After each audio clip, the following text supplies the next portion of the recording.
urunani rw'abaharanira agateka kazina muntu mu Burundi CBDDH turanegura cane inyifato y'ubutungane n'abo bakorana abajeje umutekano wo kubuza abamenyeshamakuru kuja gukora akazi kabo. Aho duhagaze ni uko ahubwo baciye batwereka ko hariho ikintu cinyegeje inyuma ya rurya rubanza bari bagiye gukurikirana, ko umumenyeshamakuru aja gukurikirana ishirwa mu ngiro ry'urubanza. Nta kosa ririmwo ahubwo n'uburenganzira bwiwe, n'uburenganzira bwiwe kandi n'amahirwe kuri leta yuko ibikorwa nimba ari vyiza bija habona bakabona yuko imanza zicibwa zikongera zigashirwa mu ngiro.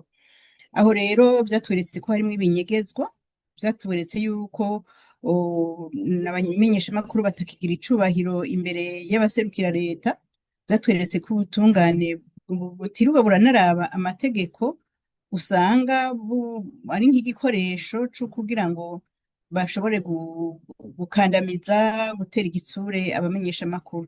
Ivyo rero ntitwanabishimye na gatoyi kuko bumva hariho n'abari bagiye gukurikirana ibikorwa vy'umukomiseri aserukira ubumwe bwa Buraya aje kugendera Uburundi, nk'ivyo ko umuntu nk'uwo ari mu migenderanire, ibikorwa vyiwe biri mu migenderanire y'igihugu ciwe canke umugwi aserukira n'Uburundi vyategerezwa kuboneka mu gihe bavuga bati Uburundi ni nyabagendwa.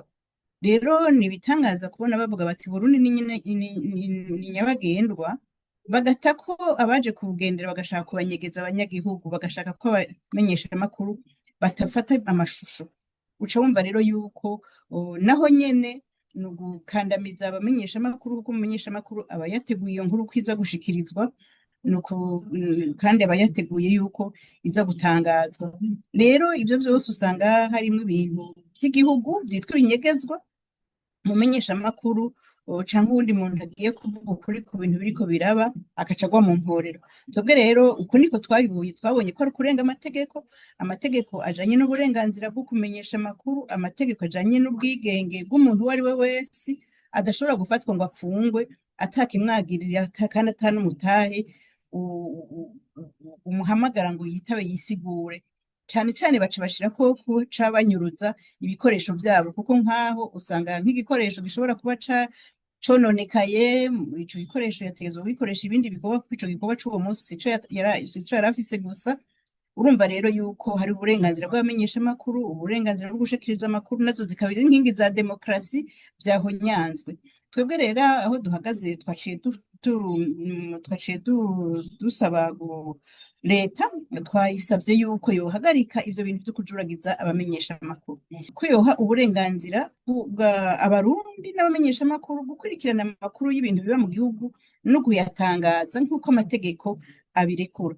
Turasaba leta kandi ko yoreka gukoresha ubutungane, ko ubutungane nabwo nyene bwo kwibuka ibanga ryabwo bukareka gukoreshwa kugira ngo bube igikoresho, ikigwanisho co gucinyiza abamenyeshamakuru, ikigwanisho co guhonyanga uburenganzira n'ubwigenge bw'umwuga nk'uwo, ko umumenyeshamakuru, kumenyesha amakuru ni inkingi imwe ya demokarasi, ni inkingi imwe y'ubwigenge n'uburenganzira bw'abanyagihugu. Tugasaba yuko muri uwo mwanya hariho n'abandi bamenyeshamakuru baba bahagaritswe, hariho abariko barajuragizwa, kuko nabo bumva bahagaritse ngo barabarekuye bavuga ngo ni kurekurwa vy'agateganyo, kurekurwa vy'agateganyo ku rubanza ku caha kitabaho.